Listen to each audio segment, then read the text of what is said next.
माझा थोडा सिरियस प्रश्न आहे तुमच्यासाठी. टॉप क्रिएटर्स जे आहेत ते सध्या खूप थ्राईव्ह करतायत, पण मिड क्रिएटर्स आणि जे कॉन्टेंट चालू करतायत तसे क्रिएटर्स त्यांना अजून स्ट्रगल, म्हणजे आम्ही सगळे स्ट्रगल करतोय. तर ब्रँड आणि क्रिएटर मधला जो गॅप आहे तो ब्रिज कसा होईल आणि त्यासाठी व्हायरल कॉन्टेंट जो आम्ही बनवतो तो वायबल इन्कम मध्ये ट्रान्सफर कधी होणार आहे आणि त्यासाठी आपण काही पॉलिसीज विचार करताय का? निश्चित.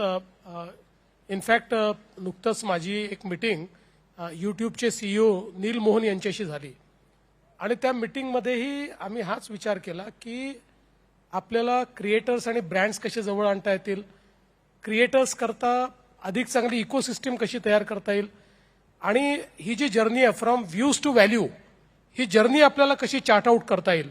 सो निश्चितपणे त्या संदर्भात आपल्याकडे आपण आपली एव्हीजीसी पॉलिसी केलेली आहे आणि त्या पॉलिसीमध्ये अनेक गोष्टी इन्फ्रास्ट्रक्चरशी रिलेटेड तर आहेतच, पण त्याशिवाय आपल्याला ही जी एक मोठी क्रिएटर्स इकॉनॉमी आहे, या क्रिएटर्स इकॉनॉमीमध्ये आपल्याला मिनिंगफुल कॉन्ट्रीब्युशन कसं देता येईल आणि त्या दृष्टीनं वर्ल्ड क्रिएटर्स जी एक इकॉनॉमी आहे त्याच्यामध्ये आपले क्रिएटर्स हे कसे त्याचा पार्ट होऊ शकतील. जसं तुम्ही सांगितलं की एक लीग आहे, या लीगमधले लोक तर त्याचा पार्ट आहेत, पण आज अगदी छोट्यातल्या गावातल्या छोटासा व्यक्ती देखील मोठा कंटेंट क्रिएटर होतो, पण तो थोडा ब्रँड्सपासून दूर राहतो. तर त्याचं कनेक्शन करणं हे अत्यंत महत्वाचं आहे आणि सरकार नक्की त्याकरता प्रयत्न करत आहे. थँक्यू सो मच सर, आणि तुम्हाला गुढीपाडव्याच्या आणि नूतन वर्षाच्या थँक्यू. खूप खूप धन्यवाद.